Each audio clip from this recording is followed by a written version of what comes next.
السلام علیکم ورحمۃ اللہ وبرکاتہ۔ سامعین اکرام، آج ہم آپ کے سامنے عامل کی اقسام بیان کریں گے۔ بنیادی طور پر عامل کی دو طرح سے تقسیم ہے، ایک لفظی اور ایک معنوی۔ لفظی جو عامل لفظوں میں موجود ہو، یہ کل 18 عامل ہیں جن کی تفسیر یہ ہے۔ حروف جارہ یہ 17 ہیں، حروف مشببہ فعل یہ 6 ہیں، ما ولا مشببہ لیسا یہ 2 ہیں، حروف ناصبہ جو اسم کو نصب دیتے ہیں یہ 7 ہیں، اور اس کے علاوہ حروف ناصبہ جو فعل کو نصب دیتے ہیں یہ 4 ہیں، حروف جازمہ جو فعل کو جزم دیتے ہیں یہ 5 ہیں، اسماء جازمہ شرط یہ 9 ہیں۔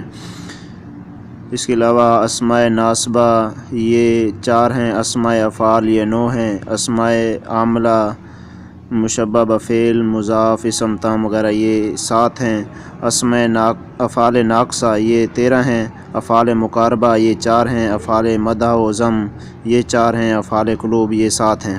سامعین اکرام، ان کی ہم نے آپ کے سامنے صرف تعداد ذکر کر دی ہے، جب ان کی آگے بحث آئے گی تو ہم انشاءاللہ بتائیں گے کہ یہ کون کون سے ہیں۔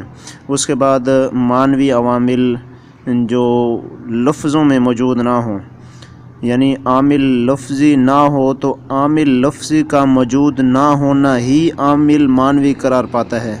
یعنی ایک عامل لفظوں میں موجود نہیں ہے تو اس کا لفظوں میں موجود نہ ہونا ہی یہ عامل معنوی ہے۔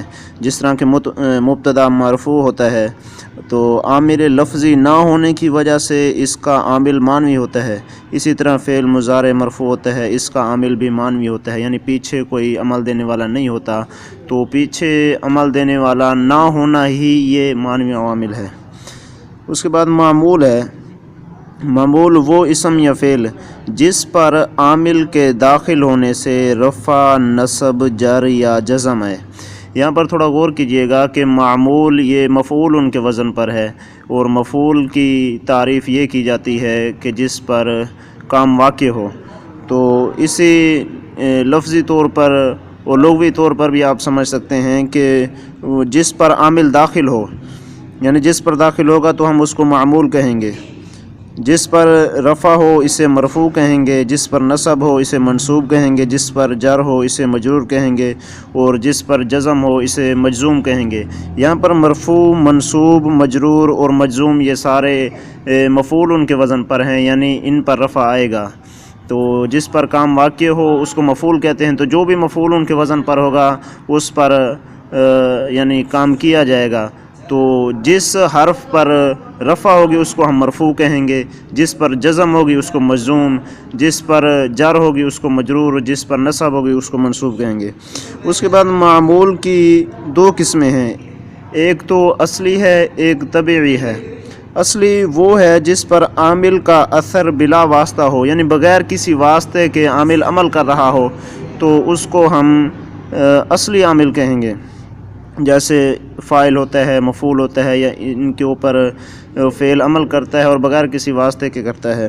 اس کے بعد طبعی وہ ہے جس پر عامل کا اثر کسی مطبوع کے واسطے سے ہو، یعنی عامل عمل کر رہا ہے ایک اسم پر لیکن وہ عمل کسی واسطے کے ساتھ کر رہا ہے، جس طرح موصوف صفت کے اندر ہوتا ہے، مؤکد تاکید کے اندر ہوتا ہے، معطوف معطوف علیہ کے اوپر جس طرح ہوتا ہے۔ تو جو اعراب پیچھے صفت کا ہوتا ہے وہی جو اعراب پیچھے موصوف کا ہوتا ہے وہی صفت کا ہوتا ہے، جو اعراب پیچھے مؤکد کا ہوتا ہے وہی تاکید کا ہوتا ہے۔ تو یہ جو معمول ہے یہ طبعی ہے، یعنی ان کا براہ راست اثر نہیں پڑتا بلکہ واسطے کے ساتھ پڑتا ہے۔ اس کے بعد محل اعراب۔ محل اعراب کسے کہتے ہیں؟ یعنی اعراب کا محل جس پر اعراب آتا ہے اس لفظ کو کہیں گے، جس طرح قرآن پاک کے اندر آتا ہے وقال رجل۔ اب یہاں پر آپ دیکھیں کہ رجل معمول ہے اور قال عامل ہے، کیونکہ قال فعل ہے، رجل اس کا فاعل ہے، قال عامل ہے، رجل اس کا معمول ہے، قال نے رجل پر عمل کیا ہے، اس کو رفع دیا ہے۔ تو یہاں پر جو رجل میں لام ہے یہ محل اعراب ہے، اور رجل کی رفع علامت ہے کیونکہ فاعل مرفوع ہوتا ہے اس لیے۔